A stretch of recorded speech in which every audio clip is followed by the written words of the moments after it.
Информационная служба «Осетия ТВ» – главные темы выпуска. В СОГУ проходит семинар для работников государственных и муниципальных архивов Северной и Южной Осетии.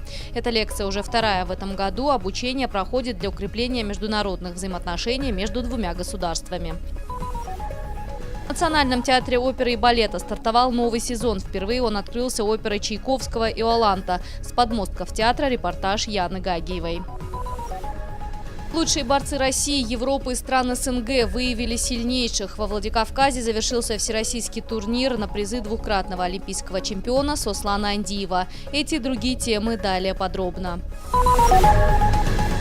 Раритетные документы, уникальные и редкие справки. Для их сохранения в СОГУ проходит семинар для работников государственных и муниципальных архивов Северной и Южной Осетии. Лекции читают ведущие сотрудники Московского научно-исследовательского института архивного дела. Специалисты рассказали о новых методах ведения документов. Занятия будут проходить в течение 3 дней. 29 октября пройдет мастер-класс по отдельным направлениям деятельности архивных служб 2 республик. Эта лекция уже вторая в этом году. Обучение проходит для укрепления международных взаимоотношений между Россией и Республикой Южная Осетия. Хочу выразить слова огромной благодарности за то внимание и заботу, которую проявляют Росархив и архивная служба Северной Осетии, архивной службе и архивистам Южной Осетии. Особую благодарность хочу выразить Нине Владимировне за ее настойчивое желание помочь нам, поднять нас до соответствующего уровня. Ехали с большими надеждами,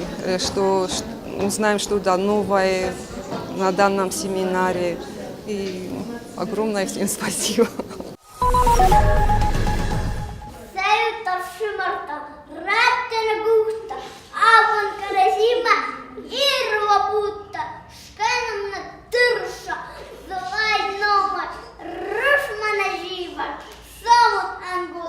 На то, чтобы выучить это стихотворение, у маленького Максима ушло 2 месяца. До этого мальчик совсем не говорил на родном языке. Теперь он и его друзья умеют читать по-остински, знают названия цветов и предметов. Группа из 15 детей обучается в школе остинского языка Бонварнон. Основали ее 2 молодые девушки. Жанна Кураева и Аида Кадзаева сами проводят занятия с ребятами. Активно школа работает с начала сентября, но здесь уже сформировались 2 группы. Самому младшему ученику всего 4 года. На сегодняшний день у нас уже есть группа из 10 человек. Это не говорящие дети. Также есть в таком же количестве группа говорящих детей.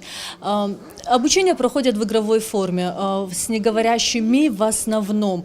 То есть ненавязчиво. Задача, наверное, не научить их полноценно говорить, потому что это сложно на данном этапе. А задача больше интерес вызвать к осетинскому языку. Занятия у ребят проходят в движении. Преподаватели объясняют детям, так легче запоминать. Они водят хороводы, бегают и прыгают. Работают здесь по принципу «говорим и показываем», поэтому во всех забавах участвуют и сами учителя, и родители. В дальнейшем основатели школы планируют создать группу для взрослых. Обучаться здесь смогут люди от 18 лет. Набор в старший класс уже начался. Тамила Хамицаева, Яна Гагиева, Евгений Маркин, Осетия ТВ.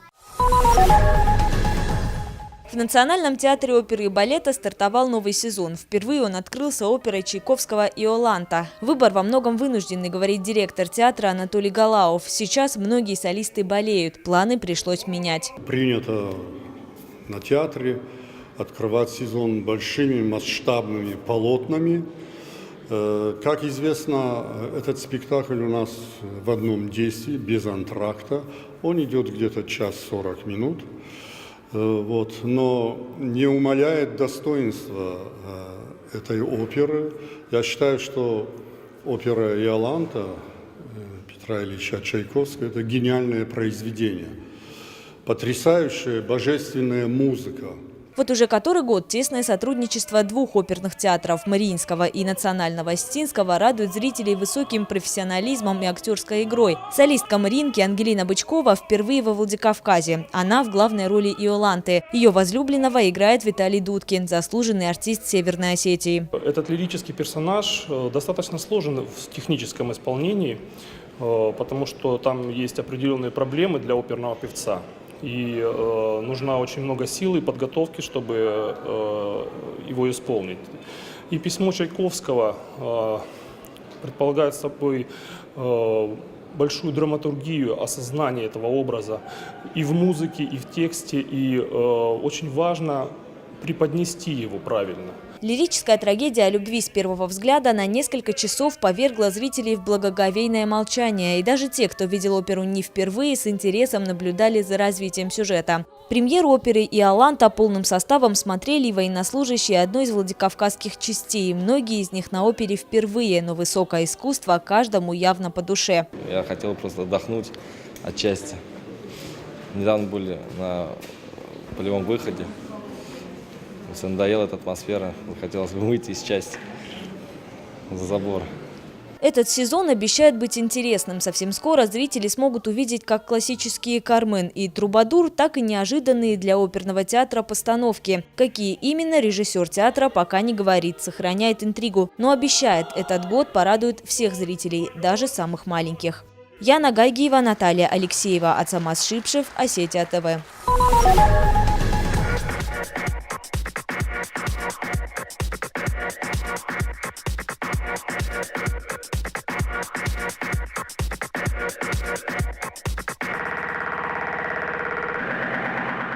Итоги 36-го турнира на призы Сослана Андиева подвели в Северной Осетии. В течение 2 дней на ковер выходили как дебютанты всероссийских соревнований, так и опытные спортсмены. Каждый стремился добиться своей задачи. Борьба ожидалась нешуточная. Конечно же, с тем, что поменяли правила, нам те правила, которые были, они нам, честно говоря, надоели, все об этом говорят, они тормозили борьбу. Непривлекательными были. Сейчас, как мы видим, очень зрелищно ребята борются, хорошие они делают технические действия, приемы, стремятся к победе, и правила им это позволяют.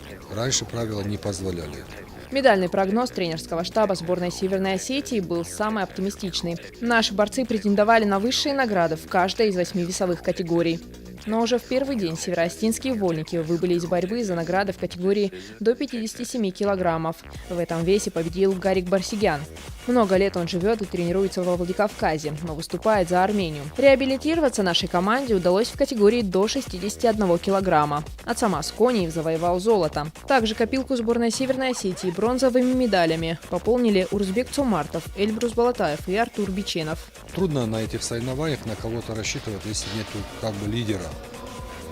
И в тяжелом весе не было лидера как такового, и в других весах не было. Поэтому выиграли те, которые должны были выиграть. И мне понравились еще молодые спортсмены, некоторые из них вошли в тройку наших соревнований. А чемпионы, по большому счету, победили те, которые на сегодняшний день лучше. И я не удивился ни одному из чемпионов, что именно он стал чемпионом. Но более насыщенным по накалу страстей выдался второй, заключительный день турнира. Схватки проходили напряженно. Не обошлось без выяснения спорных моментов при помощи жребия и видеоповторов. В весовой категории до 86 килограммов зрители ждали победу от Аслана Бзыкова. В полуфинале без труда победил, однако в решающей схватке уступил чеченцу Джабраилу Ясаеву. Самая удачная для нашей сборной оказалась категория до 97 килограммов. Все медали в этом весе забрали североостинские борцы.